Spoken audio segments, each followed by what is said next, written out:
Though simple by English standards, Tryon Palace was a monument of opulence and elegance extraordinary in the American colonies. The pediment of the main facade featured the royal coat of arms. Niches for statuary graced the entrance hall, which led to a skylit stair hall. Tryon was especially pleased with the, quote, great elegance both in the taste and workmanship, end quote, of the council chamber's, quote, large statuary Ionic chimney-piece, end quote, of sienna and black marble, richly carved and with inlaid medals of the king and queen. Dined with the citizens at what they call the palace, formerly the government house and a good brick building, but now hastening to ruins. The remains of a large palace that was built by one of the first settlers, Governor, I think, and the cost of which was so enormous that the state had to be taxed to pay the expenses. The original stables and side building are still standing. There seem to be many old relics in the city of New Bern, and the older inhabitants pride themselves on the antiquity of the place. This venture of restoring Tryon Palace has been strictly altruistic on the part of the Commission members. We are only interested in giving to the town of New Bern and to her state of North Carolina these buildings which are of such great historical significance. Here it was that the independent state of North Carolina came into being. What we know as the American Revolution was started here, the first colony to speak out for liberty and independence from Great Britain. Some of the great events of history centered around Tryon Palace. We want our citizens to be inspired with the love of our state and the appreciation of its heritage. Hello, welcome to Rachel Paints Poorly. My name is Rachel and I paint poorly. Today we are going to be journeying to New Bern, North Carolina to Tryon Palace. Sparkling in the distance, water was the basis of life to the residents of North Carolina's central tidewater region, beginning with its earliest inhabitants and followed by its colonial settlers. The nearby Pimlico Sound and Atlantic Ocean are fed by the Pimlico and Neuse rivers, alongside the latter of which New Bern was founded in 1710.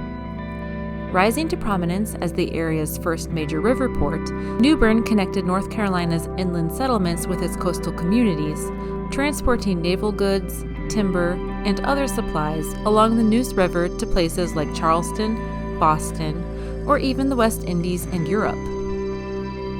While located at the junction of these bustling rivers, Tryon Palace was in fact created to bring permanence and stability to the British colony. Up until the waning years of the 1760s, representatives of His Majesty's government met wherever the appointed governor decided, necessitating the continuous movement of all records from town to town, increasing expenses for the governor and his family, and fueling rivalries between the northern and southern regions of North Carolina. This situation might have been acceptable to 75-year-old Governor Arthur Dobbs. It was not, however, to his soon-to-be replacement, 35-year-old William Tryon. Born in Surrey, England, to a well-off family, William Tryon's career began in 1751 as a lieutenant of the British Army's 1st Foot Guard, a commission most likely purchased for him by his father, Charles. A combat veteran of the 7 Years' War, Tryon was severely wounded at the raid on St. Malo, France, in 1758. As the war wound down to a close, he began considering his options for furthering his career. Luckily for him, William Tryon had close friends in high places, starting with his wife.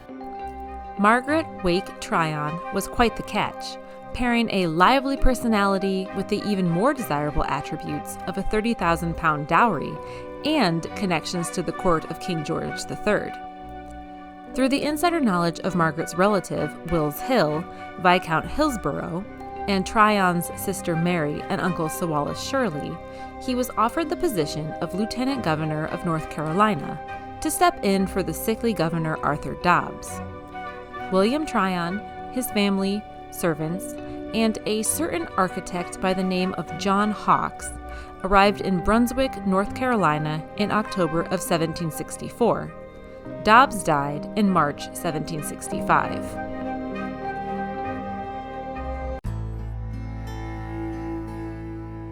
The colony Tryon came to govern, while inhabited by European settlers since the 1600s, was still very much forest, with patches of towns, fields, and houses hewn out amidst the trees. Less than 5,000 residents lived in the towns, of a population approximately 200,000 people strong, a mix of ethnic Europeans, Africans, and Native Americans, with wildly varied languages, customs, and religious practices. Compounding these circumstances were rivalries between the northern, southern, eastern, and western regions of the colonies, and the deep disdain felt by the colonists over the tax and trade policies imposed on them by the Crown. As the final cherry on top, North Carolina was still without a permanent capital. While he might not have been able to do much about the other less-than-ideal situations, Tryon took up his new post determined to resolve this one. On April 1st, a mere 4 days after the death of his predecessor, Tryon wrote the British Board of Trade, quote, "I am determined, in my opinion, that the public business can be carried on nowhere with such conveniency and advantage to far the greatest part of the inhabitants as at New Bern." End quote. Founded in 1710, New Bern was the second oldest settlement in North Carolina, after Bath, and held an advantage over Brunswick, Arthur Dobbs' capital of choice, and Wilmington, by virtue of its more centralized location. It worked. Eventually. At the November 1766 Assembly session, a bill was introduced by Edmund Fanning of Orange County, quote, "for erecting a convenient building in the town of New Bern for the residence for the governor." End quote. What's more, the Assembly gave over the building project to Governor Tryon himself, who then turned to architect John Hawkes. Born in Shipson on Tour to a joiner, John Hawkes moved to London sometime between 1750 and 1760, where he was trained and employed by manor house builder and kick-ass name-haver Stiff Ledbetter. Accepting William Tryon's offer to accompany him to North Carolina, Hawkes is often considered to be the first professionally trained architect known to practice in America. In 1769, he married Sarah Rice, the daughter of a local planter. He would become a patriot during the Revolution. John Hawkes continued to practice in New Bern until his death in 1790. A very able, worthy man, Hawkes spent 1766 through 1767 drafting 2 plans for the governor's house. One went to London for official approval, while the other remained in America. He then journeyed to Philadelphia in search of supplies and workmen suitable to the job, for, according to Tryon, quote, "this province affords none capable of such an undertaking." End quote. Exactly who these men were is unknown. However, those who leveled the site and dug the foundation were possibly local and/or enslaved unskilled laborers, while skilled craftsmen arrived as bricklayers, carpenters, joiners, plasterers, painters, blacksmiths, and plumbers, with Hawkes bringing a plumber over from England on the express purpose of fashioning 8 tons of lead into the building's downspouts and gutters. Later additions to the grounds by Tryon's successor, Governor Josiah Martin, included a dovecote, poultry house, and smokehouse.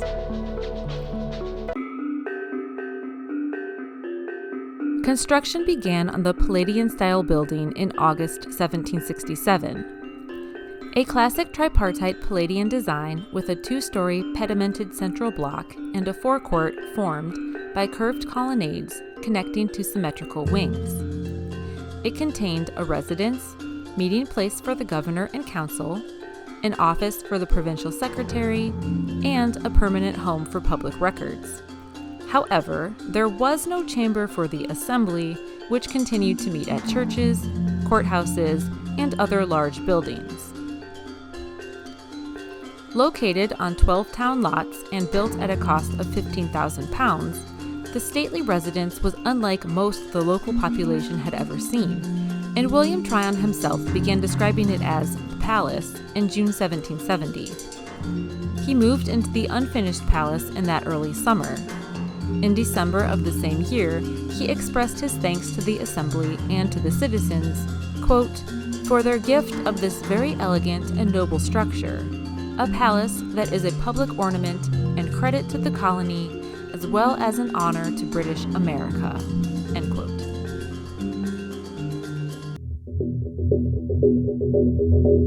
An honor, as it turned out, that was less keenly felt by a significant number of the populace. The anger caused by poll and liquor taxes levied to pay for the expense of the palace, coupled with resentment felt by citizens of the western counties toward the policies and taxes imposed on them by an eastern government, came to a boil with the regulators. Formed in 1768, the group of western farmers refused to pay taxes and resorted to physical attacks on government officials before forming an army intending to march on New Bern. However, the regulators lacked leadership, and the 2,500-strong movement was crushed by Tryon and his militia army of 1,300 near Alamancy Creek on May 16, 1771.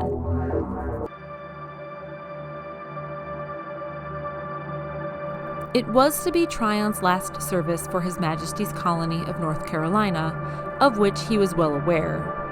He had known before Alamancy that the Crown intended on sending him to the governorship of New York.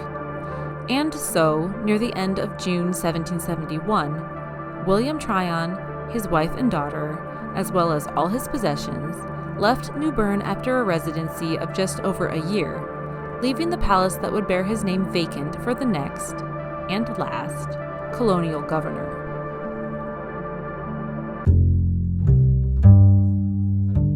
Josiah Martin's life was tied to the British Empire. His family had owned sugar plantations, first in Suriname and then in Antigua, for 90 years at the time of his birth in Dublin, Ireland in 1737. To age 15, he lived in both Britain and the West Indies, though he found the tropical climate objectionable. In 1756, he went to London to live and study law with Samuel Martin, his father's half-brother and a member of Parliament. He, however, chose the army, serving during the French and Indian War in both the West Indies and in Canada before, in another act of filial defiance, marrying his first cousin Elizabeth Martin in January 1761. Despite their differences, his father and half-brother assisted him in selling his commission and securing a government job. And so, in August 1771, Josiah Martin, his wife, and their children arrived in New Bern to take up their residence in the palace.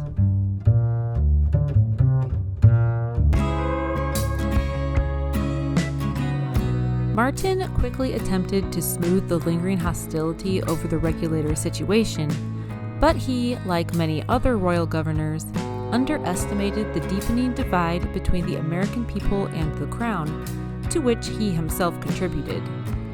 In 1773, he shut down the court system, unintentionally allowing the North Carolina Assembly a way to meet privately. The following year, they created the first provincial Congress, the first of the colonies to do so. Under increasing animosity from the populace, stoked even more by their suspicion that Martin planned on arming the Loyalists and even slaves against them, the governor sent his pregnant wife and their children to the relative safety of New York. In May 1775, Josiah Martin himself fled south to Fort Johnston, but not before taking down the palace cannons and burying ammunition on the grounds.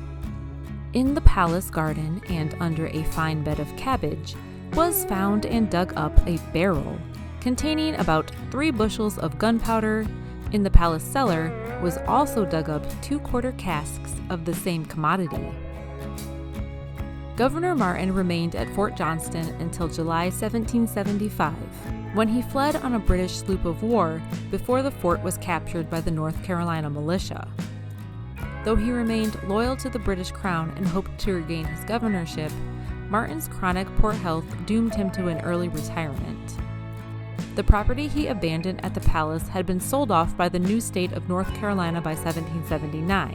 In 1781, Josiah Martin, now a widower, returned to England along with his surviving children, where he represented the claims of the Loyalists to the government. He died in 1786.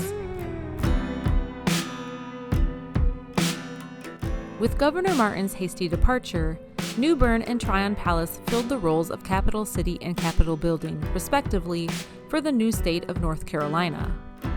In January 1777, first Governor Richard Caswell, as well as other temporary state officials, were sworn in at the palace. Here, Governor Caswell received the townspeople, the state senate met in the council chambers, and possibly the council of state met there as well.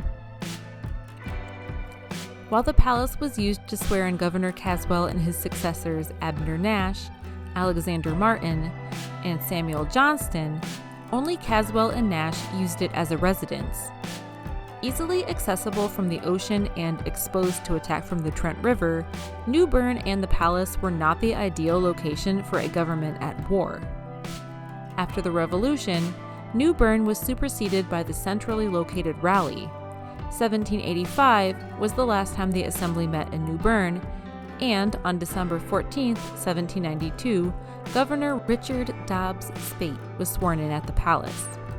By then, of course, Tryon Palace wasn't much of a palace. In addition to the sale of Josiah Martin's possessions by 1779, the people had begun looting glass panes, locks, and carpets as early as 1783. The state rented it out as a dancing school, French language school, Episcopal parochial school, and also for lodging and as a warehouse. Its decayed state was even remarked upon by President George Washington in April of 1791, whose southern tour brought him to New Bern, where he attended a ball at the palace.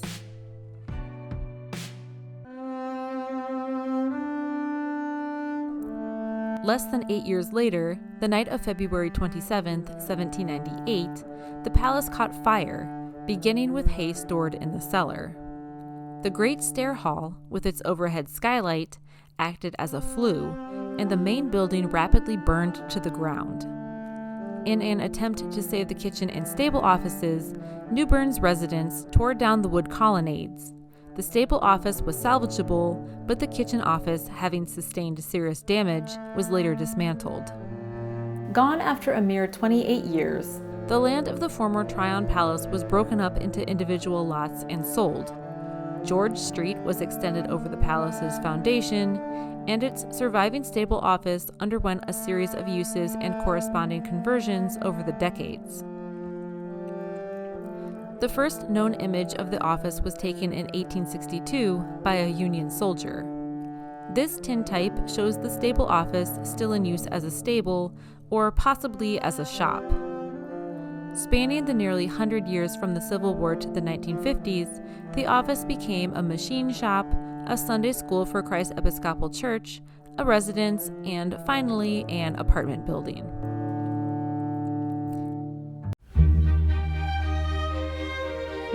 Under these circumstances, Tryon Palace might have remained, if not for a certain movement rapidly taking America by storm. Historic preservation has deep roots in the American story, beginning as far back as the late 18th century, when Thomas Jefferson himself oversaw the recording of important dates in Notes on the State of Virginia and assisted with the visualization of important past events by advising John Trumbull on the Declaration of Independence. This interest in celebrating the American past took hold in the colonial revival, a concept best understood as an attitude or mental process of remembering and maintaining the past that generations of Americans have consciously created.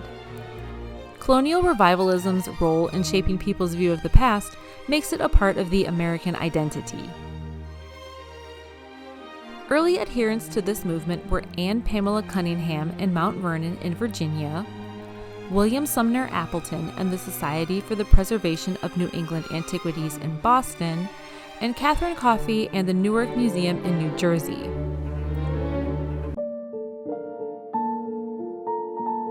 On a smaller scale, in the early 20th century, pageantry celebrating the American past took place in cities and towns all across the United States, including New Bern. A 1910 Bicentennial Week took place between Monday, July 26th, and Friday, July 29th. Almost 2 decades later, the New Bern Historic Celebration and Pageant occurred on June 11th, 1929. The latter of these celebrations was chaired by Minette Chapman Duffy. A Tennessee native, she met her husband, Richard Nixon Duffy, while visiting a friend in New Bern. An active member of the community, Mrs. Duffy was a founding member of the New Bern Historical Society. 2 years later, in 1925, she was joined by the energetic newspaperwoman Miss Gertrude Sprague Carraway, a native of New Bern.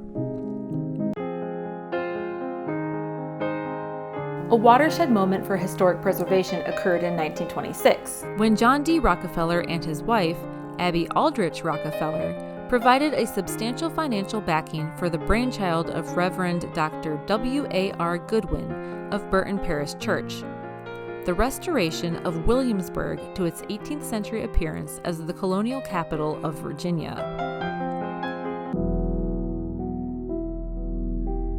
New Bern's significance as the colonial capital of North Carolina wasn't lost on its historical society. In 1927, as a committee of 2, Minette Duffy and Gertrude Carraway spearheaded efforts to erect historical markers in the city. By January 1929, a total of 16 markers had been installed, including the site of Tryon Palace. Interest in the palace had begun as early as 1893, with an attempt by the managers of the North Carolina Women's Building to build a full-size replica of the palace for display at the Chicago World's Fair. The plan was ultimately unsuccessful, as the women were unable to raise the $25,000 in necessary funding. A lack of money also plagued Mrs. Duffy and the New Bern Historical Society. While there was early talk of selling postcards featuring the town's historic buildings, the first windfall occurred after the 1929 pageant. Philanthropist Kate Bidding Reynolds, having underwritten the pageant for a cool $5,000, with the provision that any profit be returned to her, graciously returned said profit of $3,500 for the acquisition and restoration of Tryon Palace's surviving west wing. Mrs. Reynolds also encouraged the forming of a North Carolina Preservation Association, like that of the Association for the Preservation of Virginia Antiquities. This advice was eventually followed. Of their efforts, Mrs. Reynolds wrote Mrs. Duffy, quote, "I cannot but resent, in my heart, the zealous work being done in Virginia by our own North Carolina women, when so much needs to be done in our own dear Old North State and Tryon Palace. You and Gertrude make out the plan of action in regard to Tryon, and if possible, I will meet you and maybe we can form an organization for this work. I am most anxious that it, Tryon, be restored and owned by North Carolina women, and I feel sure we can do this." End quote. Unfortunately, the stock market crash in October of 1929 and the Great Depression that followed halted plans for a reconstructed Tryon Palace. The New Bern Historical Society ceased meetings until 1941, and in 1946, Kate Bidding Reynolds died. Her estate passed into a trust fund established in her name to supply the elderly and the poor with health care. A noble cause to be sure, but still, this loss of potential funding was a blow to the dream of reconstructing Tryon Palace, and it wasn't even the first.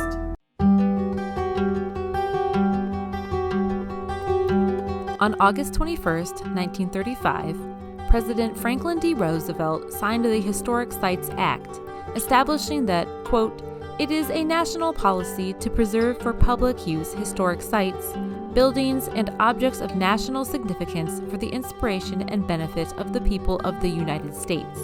End quote. With the law came the authorization for the Secretary of the Interior to obtain and restore said properties. From across the country, recommendations of properties and requests for funding came pouring in, including from North Carolina. On August 22, 1935, the day after Roosevelt signed the act, Gertrude Carraway wrote to the Secretary of the Interior applying for funds for the restoration of Tryon Palace. Unfortunately, it turned out the Parks Department was also broke. In early September, Acting Secretary of the Interior Charles West replied to Miss Carraway, thanking her for her interest, then going on to state, quote, "Of necessity, there will be some delay in launching the program, particularly as the Act carries no definite appropriations, and no funds are available for the acquisition of property." End quote. Likewise, Minette Duffy's acquaintance with John D. Rockefeller Jr. came to naught. While he took an interest in and wished the Tryon Palace project all the best, he had already given all that he could to Williamsburg and declined to give also to the palace.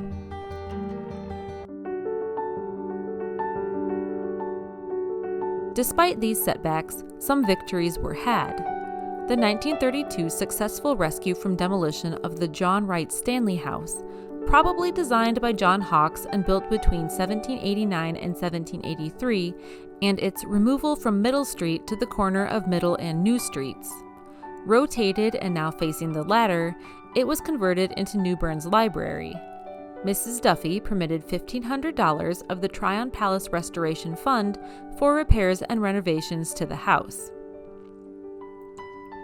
As a member of the Garden Club of North Carolina, Mrs. Duffy included Tryon Palace in the club's tours of New Bern. The Tryon Palace Cannon, located on the Trent River, and the Wallace Stevenson House, located on the palace's former site. The stable office was not recognized, probably because it was not available to the public. In 1938, the State Garden Club created a restoration committee led by Ruth Cannon, chair of the Concord Garden Club, with 18 other women from around the state on the advisory board, including Minette Duffy. Together, the committee published Old Homes and Gardens of North Carolina, a breakthrough in statewide historic preservation for public education. Ruth Cannon, Minette Duffy, and Gertrude Carraway were also early members of the North Carolina Society for the Preservation of Antiquities, officially founded in October of 1939. While the SPA initially indicated a focus of only saving existing sites, by December the policy had been completely reversed to include the reconstruction of missing ones. Originally, Minette Duffy's ambitions extended to the acquisition and restoration of the palace's surviving stable office alone. But by the end of the 1930s, she began dreaming of both restoring the wing and reconstruction the remainder of the palace, albeit, in her own words, in miniature. How exactly to do so remained the question. The cost to purchase the office was high. 40 buildings covered the original site, and U.S. Highway 70 ran right over the main house's original foundation. In June 1939, the New Bern Historical Commission was founded, with Miss Gertrude Carraway as chairwoman and Mrs. Minette Chapman Duffy sharing the role of vice chair with Judge R.A. Nunn. 1 month prior, Ms. Carraway's urging had led to the reference department of the New York Historical Society's discovery of John Hawkes' architectural drawings of Tryon Palace, located in the papers of his grandson, the Reverend Francis Lister Hawkes. Another set of plans, located in the British Public Record Office, diverged from those found in New York. The major difference was the London plan showed a 3-story house, while the house in the New York plan only had 2.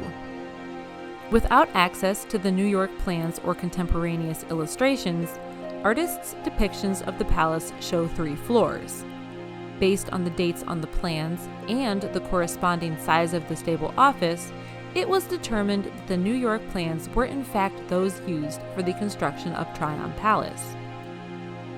After a long hiatus, Mrs. Duffy hosted the reconvening of the New Bern Historical Society, which elected her president. They began raising money for an archaeological dig of Tryon Palace for a grand total of $200,000, of which $174,000 came from the Works Progress Administration. Beginning in 1940, the New Bern Historical Commission hired Alonzo Dill to thoroughly research the historical records of Tryon Palace. The Federal Advisory Board of the National Park Service, on a visit to North Carolina, also had input. In addition to an assurance of their cooperation, they believed any reconstruction of Tryon Palace should be on the original location. Flushed with success, the New Bern Historical Commission met the next day at Minette Duffy's house to plan the next steps. 2 months to collect data, followed by beginning excavation, while simultaneously searching for a donor or foundation to provide the much-needed funds for the construction, renovation, and decoration of the palace.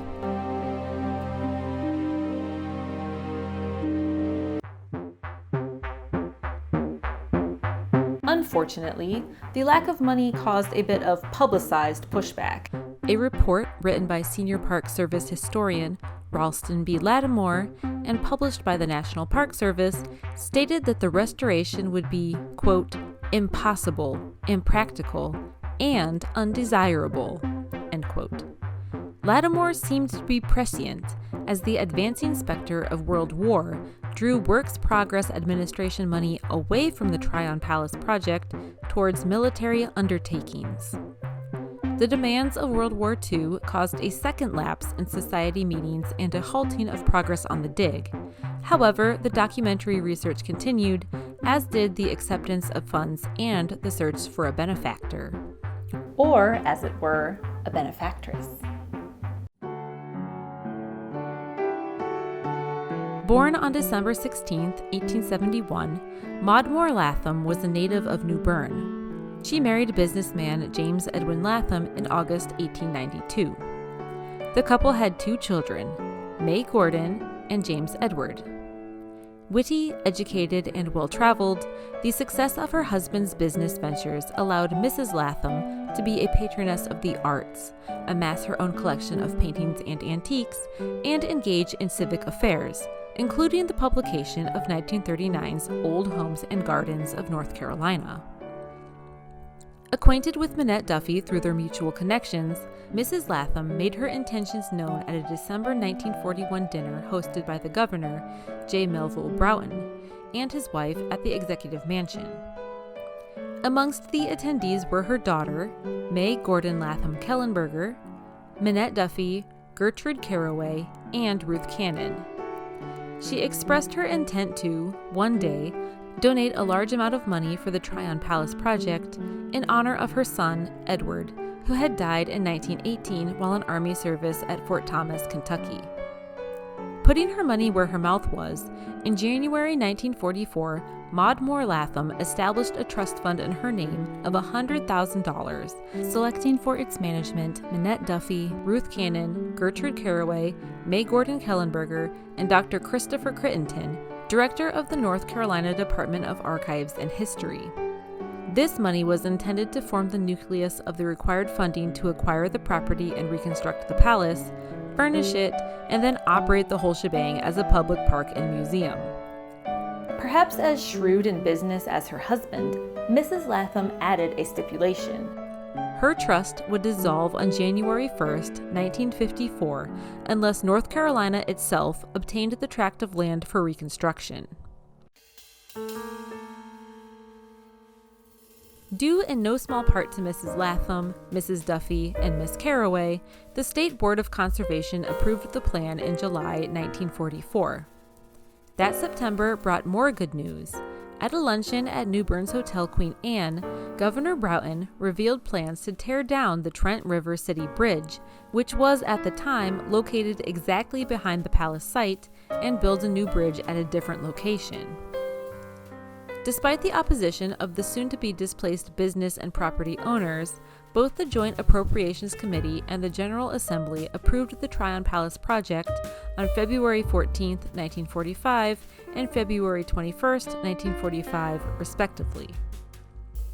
In March, the Tryon Palace Commission was created by the legislature, and in October, Governor R. Gregg Cherry named Maude Latham, Minette Chapman Duffy, Gertrude Caraway, Ruth Cannon, May Gordon Latham Kellenberger, and 20 others to the commission. Beginning in 1950, the acquisition of land was underway, with the state purchasing the first 5 tracts in July. 2 years later, the original stable office was bought for $40,000, and the stucco exterior and modern interior additions were removed. In December, the remaining 16 tracts of land were purchased for a total of $206,458. 20 years later, Gertrude Carraway calculated the state's total spent on land at $227,000. However, she also noted that the Tryon Palace Commission had spent more on the purchase of land than North Carolina, using funds bequeathed by Mrs. Latham.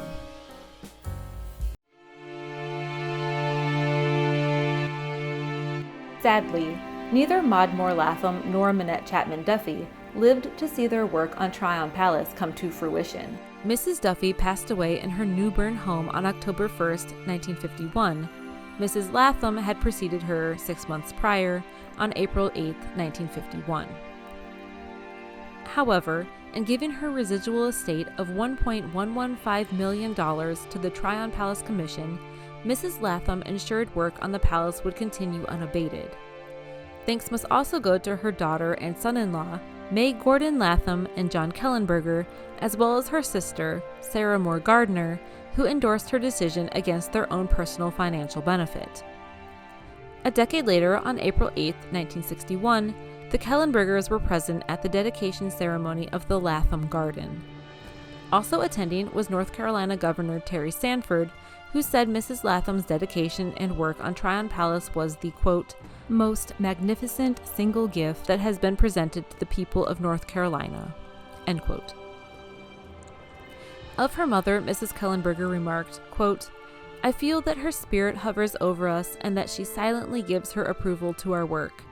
One of my greatest joys is believing, with all my heart, that, were she here, she would be highly pleased with all that has been done, end quote.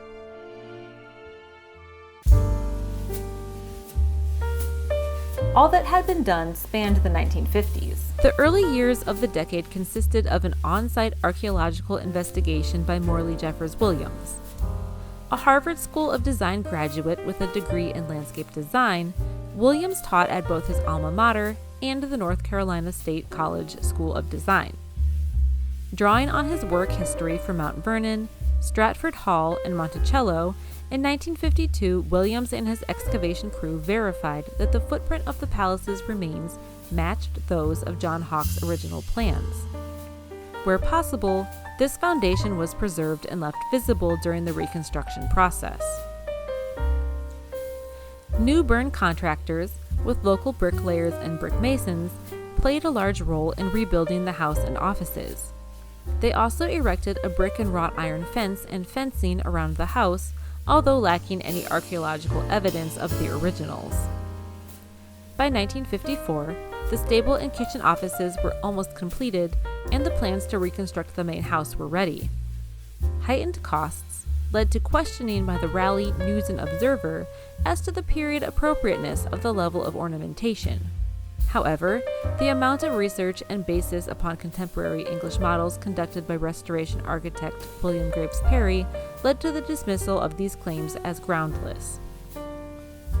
While research was crucial in regard to the house, offices, and colonnades, it came up short in regards to the gardens. William Tryon's letters mentioned the gardens only a few times, and Josiah Martin's didn't mention them at all. Unable to find their archaeological remains, Morley Williams instead designed the gardens after those of large English manor homes from 1760 to 1770. These included a kitchen garden, pleached alley, expansive lawn, and formal gardens complete with statuary and other accessories. The formal Maude Moore Latham garden, Williams' greatest achievement, contains cutwork parterre with curvilinear miniature Yupon hedges and seasonal plantings. This slight bend towards formal gardens turned out to be prescient on Williams' end. In 1991, Tryon Palace researchers located a plan of the palace gardens in Venezuela's Academia Nacional de la Historia. Over 200 years prior, in 1783, John Hawkes gave his plan for the palace gardens to Francisco de Miranda, a Venezuelan diplomat and traveler, on his visit to New Bern. These papers revealed that the original garden plans were greatly influenced by French horticultural compositions, which tended towards greater levels of formality than their English counterparts. Fortunately, or perhaps unfortunately, depending on your point of view, researchers had excellent records regarding the palace's furnishings. First, in the inventory of William Tryon's possessions that he brought with him from Tryon Palace, North Carolina, to Fort George, New York, which were subsequently destroyed in an all-consuming house fire on December 29, 1773, and second, the records documenting the state sale of Josiah Martin's possessions that he abandoned in May 1775. In addition to these are archaeological finds discovered during the excavation process, as well as contemporaneous prints and paintings, letters, account records, and inventories. The beginnings of the Tryon Palace collection preceded Tryon Palace the building. Beginning in 1945, Maude Latham started collecting furniture, glass, silver, porcelain, paintings, manuscripts, and books. These were formally bestowed upon the palace in 1950. Throughout the remainder of the decade, this core collection was expanded on by Gregor Norman Wilcox, Tryon Palace's first curator. Amongst the treasures are an original silver tea kettle and high chair used in the palace during the 18th century, Governor Martin's desk, Governor Tryon's recreated book collection, and a portrait of Charles Tryon, the governor's father, which was donated by Tryon's descendants. Of the collection, in 1958, Mrs. Latham's daughter, May Gordon Kellenberger, explained, quote, "Please remember that the restoration is a fine house and not a museum. It has been returned to the fine house and Capitol building it was. The restoration should be made to enrich the lives of the people of North Carolina, and we have striven to make it come back alive to every North Carolinian and every school child in North Carolina." End quote. While Maude Latham filled the house with inanimate history, Gertrude Caraway provided its living history. 2 years before the palace's opening, on January 15, 1957, she began training local women to fill the roles of tour guides, called hostesses, at the Dixon House, which had recently been purchased by the Tryon Palace Commission. The house could hold 125 trainees who sat for 16 lessons. Amongst the teachers were May Gordon Kellenberger and William Perry, the restoration architect. Miss Caraway had a reputation for randomly quizzing her hostesses with the expectation that they were knowledgeable in a variety of subjects, and their education was ongoing with the discovery of new information. The end goal was to present history and facts in an open, genuine manner. Quote, "We could get a Victrola to say the same thing over and over. That is what I used to emphasize with the hostesses. They just spout. You can get a little machine to do that. The main thing is the personality." End quote. Finally, in 1959, Tryon Palace was completed. Beginning on Wednesday, April 8th, the celebrations included a ribbon-cutting ceremony complete with 19-gun salute, a military band concert, dinners, receptions, speeches, and a meeting of the North Carolina General Assembly, the first time in 150 years since it had last gathered in New Bern. The festivities ran until Friday, April 10th, when the palace was officially opened to the public. Amongst the celebrants was Governor Luther Hodge, the ambassadors of Great Britain and Switzerland along with their families, state senators and judicial leaders, and, of course, May Gordon Kellenberger, Ruth Cannon, Gertrude Caraway, and other members of the Tryon Palace Commission. Also present was State Senator Carlisle Rutledge of Carabas County, one of the few members of the legislature in 1945 when the General Assembly allocated $150,000 for the restoration. Asked which way he had voted, poor Rutledge was forced to confess no. However, with a slight bow, he acknowledged Ruth Cannon, saying, quote, I must admit she was so right, and I was so wrong." End quote.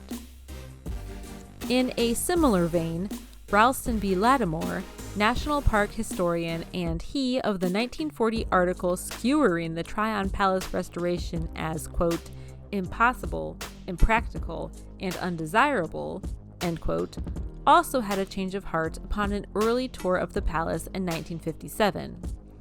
Upon witnessing its renewal, Lattimore proclaimed that he wished to, quote, "eat every word," end quote, he said prior, and that he, quote, "completely underestimated the perseverance of women and did not foresee the wonderful generosity of Mrs. Latham," end quote.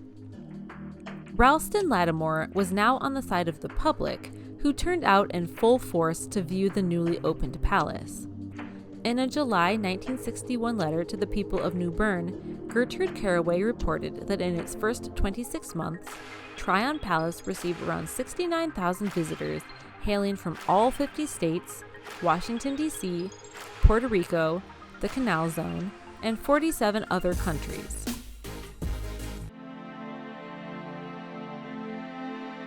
Throughout the following decades, Tryon Palace expanded on its original historical and educational offerings, an ongoing process that continues today. To the original palace and grounds, the Tryon Palace Commission added other historic properties, including the Daves and Dixon houses, built on lots sold after the fire of 1798, and the Stanley House, built in the early 1780s after designs possibly drafted by John Hawkes. George Washington stayed in the Stanley House during his April 1791 visit to New Bern. In 1935, the house became New Bern's public library, a position it held for 30 years, when, in 1966, it was given to the Tryon Palace Commission and moved from New Street to its current location on George Street. At the time of this video, the Stanley House is closed to the public, but its accompanying garden is open. The Stanley House Garden is one of many new horticultural offerings interspersed throughout the palace properties. In the Commission House Garden, Victorian-era plantings take center stage, while the Gertrude Caraway, Dot Tyler, and Mary Kistler Stoney Gardens commemorate original members of the Tryon Palace Commission. In 1997, the Commission began planning for the 21st century with the purchase of the 6-acre site of the former Barber Boat Works on the Trent River. Construction plans for the proposed North Carolina History Center were completed in 2006, groundbreaking began in 2008, and the center opened at noon on Friday, October 23, 2010. Officially opening its doors using a Key to the Past and Future, New Bern resident and North Carolina Governor Beverly Perdue announced, quote, "This wrought iron key made by palace blacksmith David Stone represents both the past and the future of Tryon Palace and history education in North Carolina," end quote. As historical knowledge continues to expand, changes have been made to Tryon Palace's interpretation, as both major overhauls and minor adjustments. Readily apparent is the removal of the dormers, which were initially included on all 4 sides of the palace during its reconstruction. Later research revealed the absence of dormers on the original, and they were subsequently removed. Similarly, John Hawkes' original plans were ambiguous as to which room was the dining room and which was the drawing room. In 1959, this room adjacent to the council chamber was believed to be the dining room, and the room adjoining the drawing room. The 1991 discovery of Hawkes' letter to Francisco de Miranda provided insight that they were in fact the reverse, and both rooms were reinterpreted. Like the house and time period they personify, so too have the costumes worn by the hostesses undergone reinterpretation. The earliest, made of synthetic materials and equipped with zippers, were considered fancy dress clothing that would have been worn by wealthy women for formal occasions.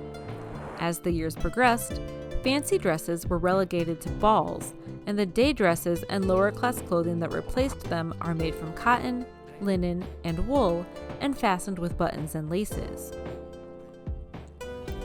In expanding beyond the scope of fancy dresses and government offices, the previously overlooked stories of Tryon Palace and New Bern are brought into the spotlight.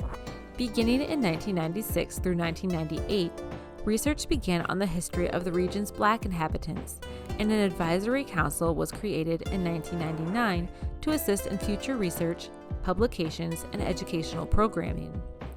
Today, increased resources, including exhibits, lectures, and programming, provide insight to the lives of both enslaved and free Blacks. Likewise, the lives of Tryon Palace staff, Black and white, free and slave, are incorporated into the site.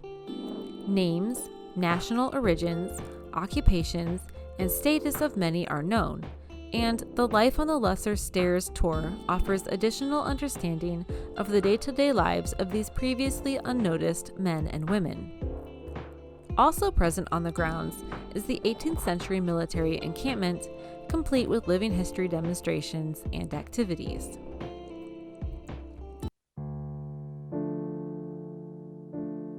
At Tryon Palace, all of these pieces come together: buildings, furnishings, gardens, programming, celebration, and traditions to fulfill its mission statement: to engage present and future generations in North Carolina's rich history, from early settlement and statehood through the mid-20th century.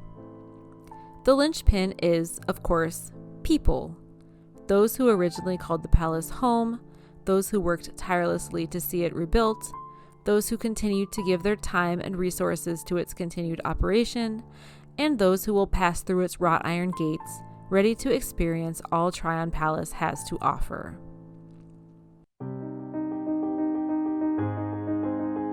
History does not survive of itself. It must be developed and nurtured. Without infinite care and passionate interest by later generations, great events, important personalities, fine works of art or architecture become lost, unrecognized, or unremembered. Artifacts and manuscripts must be discovered, examined, and preserved. Buildings must be reconstructed and preserved. An all-consuming dedication and steadfast leadership qualities are prime requisites for those who undertake the task. Few have the opportunity to make major contributions to the recognition and preservation of history. Fewer still seize on it when presented. Those who do grasp the opportunity are equally as important as those who created historical events, artifacts, or edifices. Tradition and love of tradition do not mean that the living are dead, but that the dead are alive and still inspire us. Tryon Palace is truly alive and well.